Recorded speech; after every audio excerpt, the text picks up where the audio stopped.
Some code looks like a well-structured masterpiece, while other code feels like a chaotic mess.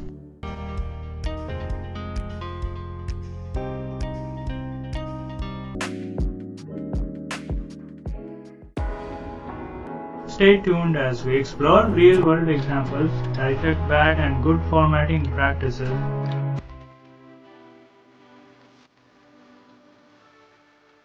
You have probably heard this phrase, first impression matter. Well, the same applies to your code. When someone reads your code for first time, what do they see? A neat, organized structure?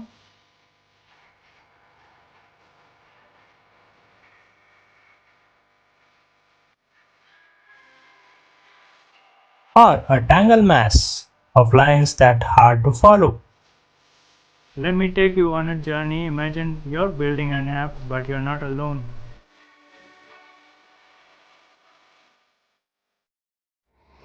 You have a team of developers. Over time, everyone writes code, but without a solid structure, it becomes a nightmare to maintain.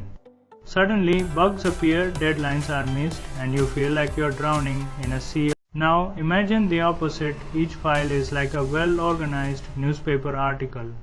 The headline tells you exactly what the section of code does, and as you go through, everything is easy to follow. In this video, we are going to cover vertical formatting, horizontal formatting, and consistency.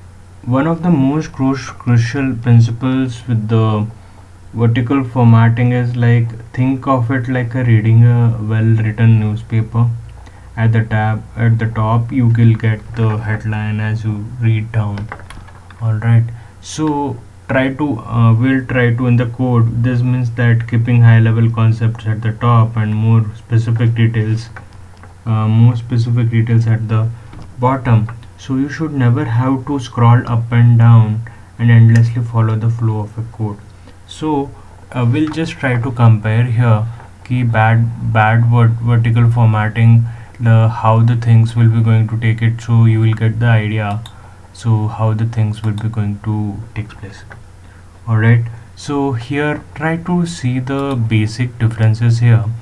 Def calculate fine and price, and in the cart whatever we are entering, that is thing initially total 0, and we are iterating that particular thing is whether the item is there or not. So whatever the particular item he is putting it to the cart, so that price will be going to increase, and we will be applying the discount on the total price, and we'll get the discount. We'll return this thing, return the total discount, get the discount. This is the thing. Alright, so instead of good vertical formatting, so are you able to see the changes here? So what we are doing here, calculating final price, so there is formatted here, right? So we are not having clear cut understanding we are separating everything. Let's suppose if we want to calculate the final price, we'll call this particular function, and this particular function will be going to calculate the total price, right?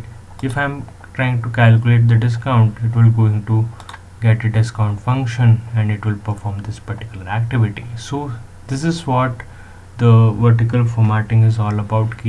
Whatever the things is happening, right? So you are just not writing everything into a one function, and you are dividing into the based upon the things. So this is what about the vertical formatting is all about. So how each function is well formatted, is logically grouped.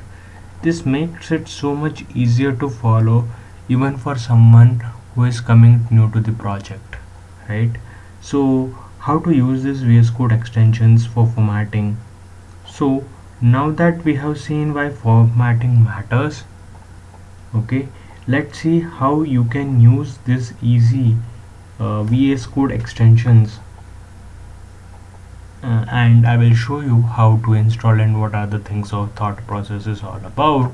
And you can search in the Google or search in the VS Code extension tab, go and search it and get it installed. Okay, so these are the three extensions that you wanted to talk about. So we'll just let get dive into the things. First is Prettier code formatter, second is ESLint, and it is for basically for JavaScript and TypeScript. Auto Docstring, it is for the Python Docstring Generator. Alright, so for why the things Prettier is for what purpose, basically we'll try to understand.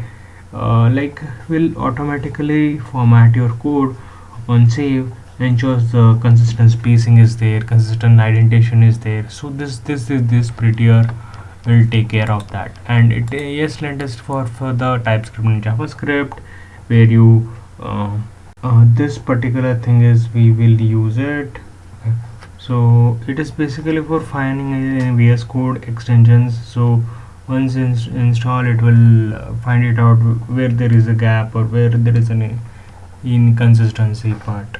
Okay, so that is all about the things like Python docstring generator, as name only suggests that key whenever you have a Python programming language, if you write three double quotes and inside it, see the logo itself, it's predefined, right?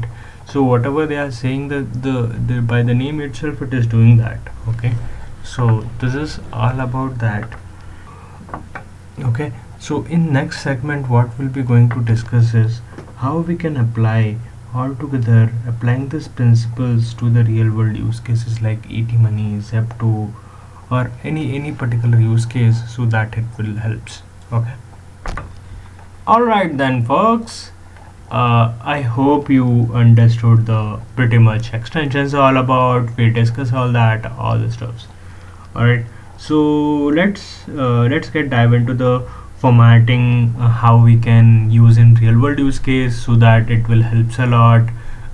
Talking endlessly about the topic concepts what the Robert C. Martinez talk about, unless and until we put into the practice, put into the real world use case or practice, that does not helps us, right? Yeah, you think about it as a expert, like a programmer, or think about as a senior software engineer. So this is not the thing that you need to discuss, right?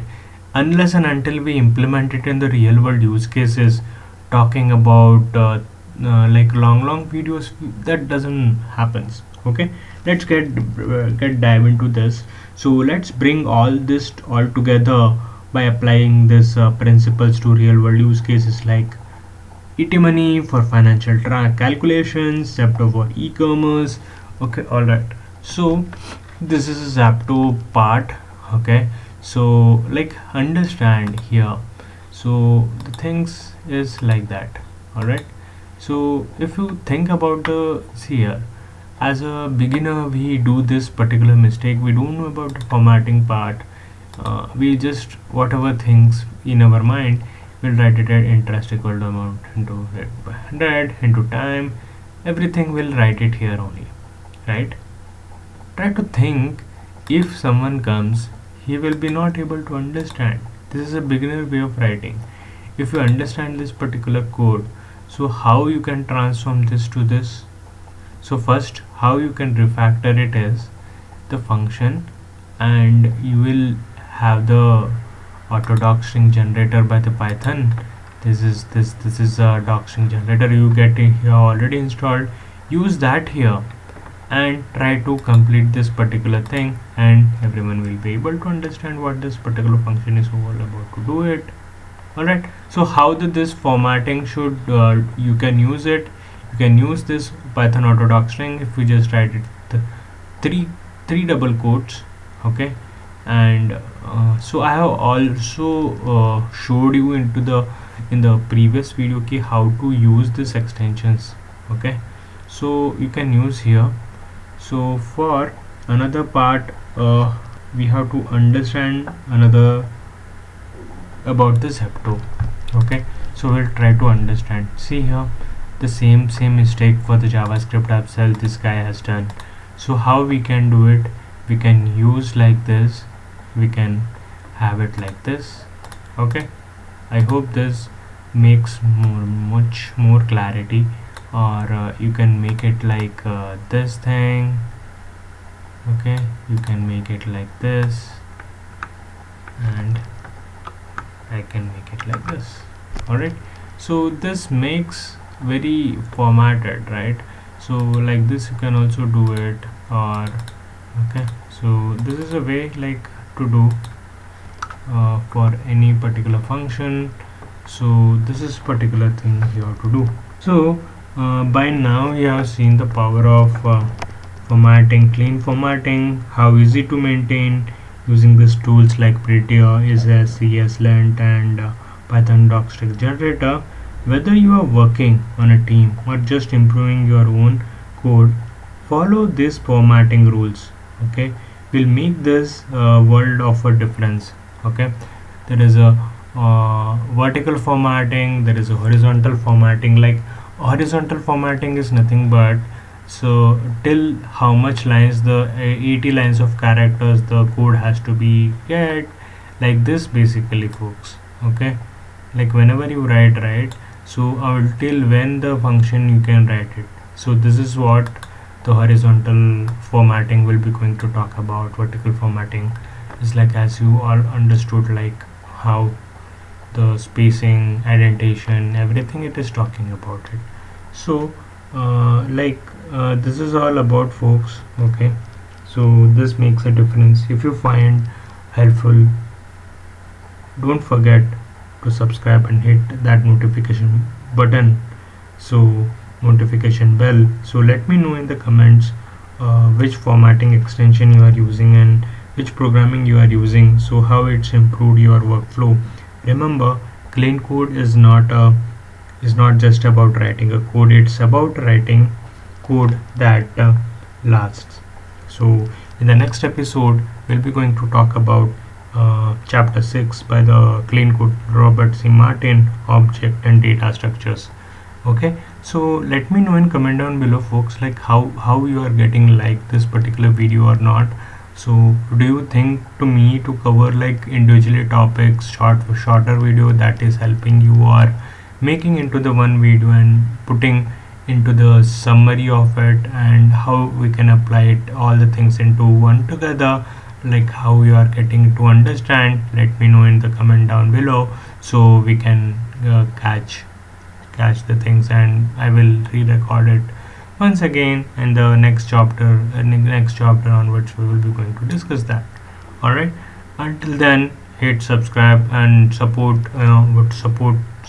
this channel as much as possible, folks. So I will bring in lot more content, so you can get a lot of it about the clean code, and good practices about the clean code, summarize it, and so that you will understand a lot.